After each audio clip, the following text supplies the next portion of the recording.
ప్రకృతిని మాయయని ఎందురు, అది శరీర సుఖదుఖాదులను తెలియజేయును.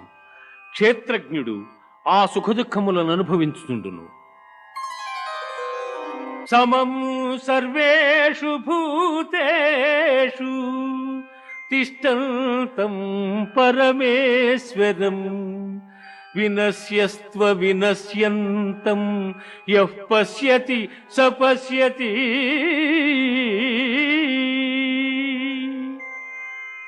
శరీరము నశించినను తాను నశింపక ఎవడు సమస్త భూతములందున్న పరమేశ్వరును చూచును వాడే ఎరిగినవాడు.